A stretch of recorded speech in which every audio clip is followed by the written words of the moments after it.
What if I told you that just miles from Hollywood's red carpets, there are streets where people don't walk after dark, where every corner could be your last, and survival isn't guaranteed? Los Angeles may be known for its stars and sunshine, but there's a darker side that rarely makes the headlines. Beyond the palm trees and glamour lie neighborhoods shaped by violence, fear, and resilience. These aren't the places you'll find in tourist guides. These are the streets whispered about in cautionary tales. In this video, we're uncovering the 10 most dangerous neighborhoods in Los Angeles and revealing what truly makes them so deadly. From gang warfare to economic despair, the truth is raw, real, and often terrifying, so buckle up. But before we start, make sure to hit that like button and subscribe to the channel. We're pulling back the curtain, and you won't want to miss what's coming next. Now let's dive in. South Central, now South Los Angeles, has long carried a reputation for high crime, stemming from decades of socioeconomic disparity, systemic neglect, and entrenched gang culture. While parts of the area have seen some gentrification and revitalization, much of South Central still battles high rates of violent crime, including homicides, robberies, and aggravated assaults. The neighborhood has historically been a hub for gangs like the Bloods and Crips, whose territorial conflicts have fueled cycles of violence for generations. Many residents face poverty, limited access to quality education, and high unemployment, factors that contribute to criminal behavior and make the area difficult to police. Shootings, both targeted and random, still occur with troubling frequency. While community leaders and grassroots organizations are working toward positive change, South Central remains a hotspot for danger, especially after dark, where everyday safety can be uncertain even for long-term residents familiar with the risks. Skid Row is perhaps the starkest example of urban neglect in Los Angeles. Spanning only a few square blocks in downtown LA, it houses one of the largest stable homeless populations in the country. The area is plagued by open-air drug use, mental health crises, and chronic violence. Crimes in Skid Row often go unreported due to mistrust of law enforcement and the normalization of chaos. The sheer density of vulnerable people, combined with inadequate social services and constant transient traffic, creates a volatile environment. Assaults, sexual violence, and even homicides occur in tent encampments and alleyways. Emergency responders are frequently called in, but they often can only treat symptoms of a larger systemic problem. Despite being surrounded by financial districts and gentrified neighborhoods, Skid Row remains deeply unsafe for both residents and visitors, largely because of a complete breakdown in infrastructure, public health, and housing support systems. Watts is a neighborhood with a painful legacy of poverty, racial tension, and gang violence. Known internationally for the 1965 Watts riots, the community has struggled ever since with economic instability and inadequate social services. Gang presence is deeply rooted here, with groups like the Grape Street Crips and Bounty Hunter Bloods maintaining strongholds. Gun violence is common, and drive-by shootings still claim lives, often of bystanders or youth caught in the crossfire. Policing in Watts has long been controversial, marked by mistrust and allegations of excessive force, which only complicates crime prevention. Public housing projects like Nickerson Gardens, Jordan Downs, and Imperial Courts are often the epicenters of conflict, making them high-risk zones. Although there are active local efforts to reduce gang violence and promote peace through education and community programs, Watts remains one of LA's most dangerous areas due to the persistence of violent crime and limited economic opportunity. Westmont is an unincorporated area just south of LA proper, frequently overlooked in citywide statistics, but consistently ranking high in crime reports. Violent crime rates here exceed national averages by several multiples, with shootings, robberies, and assaults being common occurrences. A high density of parolees and low economic mobility contribute to a culture of survivalism, where gang recruitment is strong and law enforcement presence is both constant and, at times, ineffective. Westmont sits in the crosshairs of multiple gang territories, making it a volatile environment for both residents and outsiders. Unemployment and lack of access to quality education limit legitimate paths out, leaving many young people vulnerable to criminal lifestyles. Nighttime in Westmont is especially dangerous. Streetlights are few, and police response times are slow. Despite community outreach efforts and programs aimed at reducing violence, Westmont remains a deeply hazardous part of Greater Los Angeles, shaped by decades of systemic neglect.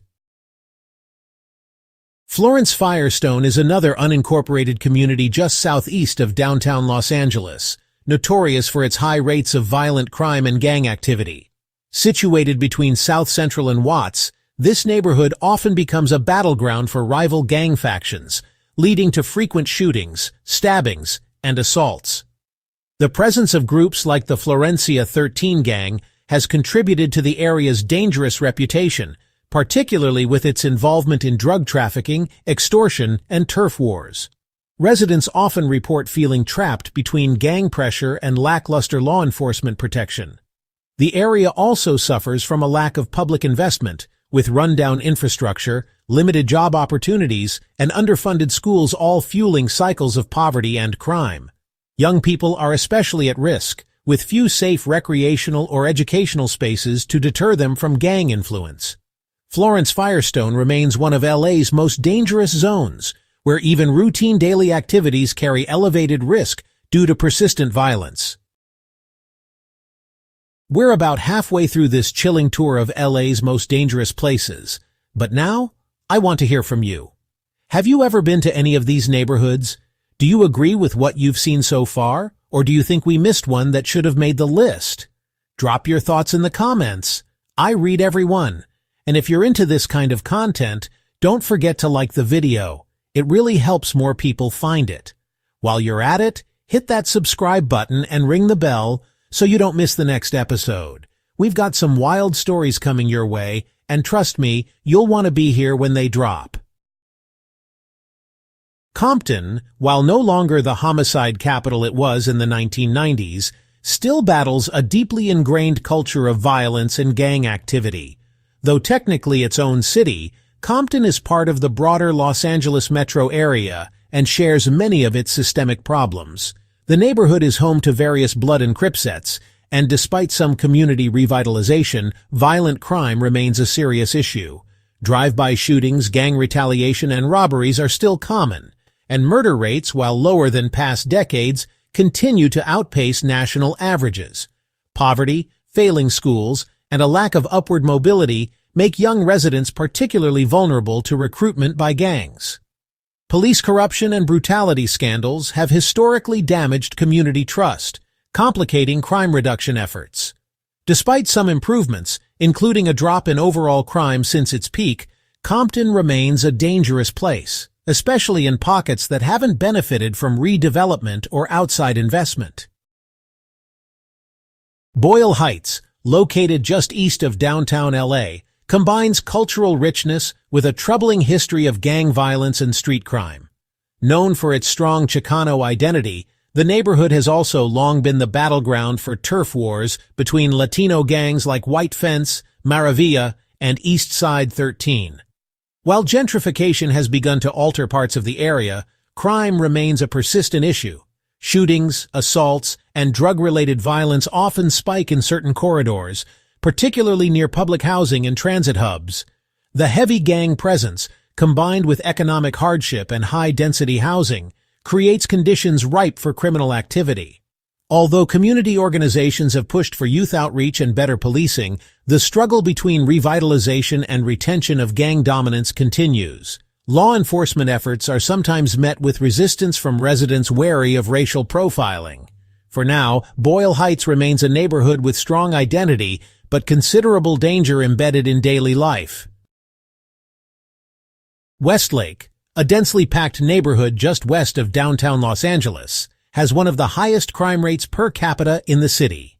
Known for its mix of immigrant communities, Westlake suffers from extreme poverty, overcrowded housing, and widespread gang activity. Violent crimes such as assaults, stabbings, and homicides occur with alarming frequency, particularly in alleyways and around poorly maintained apartment buildings. The area also sees high rates of property crime, including burglaries and car thefts. MS-13 and other transnational gangs have a known presence here, often involved in extortion, drug trafficking, and territorial disputes. Police are often overwhelmed, and community trust is thin, resulting in underreporting of serious crimes. For many residents, safety is a daily concern, and families often restrict movement after dark. Though Westlake is adjacent to gentrified areas like Koreatown and Echo Park, it remains one of the most dangerous places in LA for both residents and visitors. Vermont-Slauson, located in South LA, is a high-crime neighborhood marked by frequent gang shootings, drug activity, and chronic underinvestment. The intersection of Vermont Avenue and Slauson Avenue is a known hotbed for violence, often linked to long-standing rivalries between local gang sets. Like other dangerous parts of Los Angeles, this area struggles with poor educational outcomes, limited job opportunities, and minimal recreational infrastructure, all of which contribute to a persistent cycle of crime. The presence of guns on the street is an everyday reality, and gunshots are common enough that residents often treat them like background noise. Police surveillance is heavy, but it doesn't always translate to increased safety, especially with strained community relations. While some efforts have been made to revitalize the corridor with new retail and housing projects, crime statistics remain grim.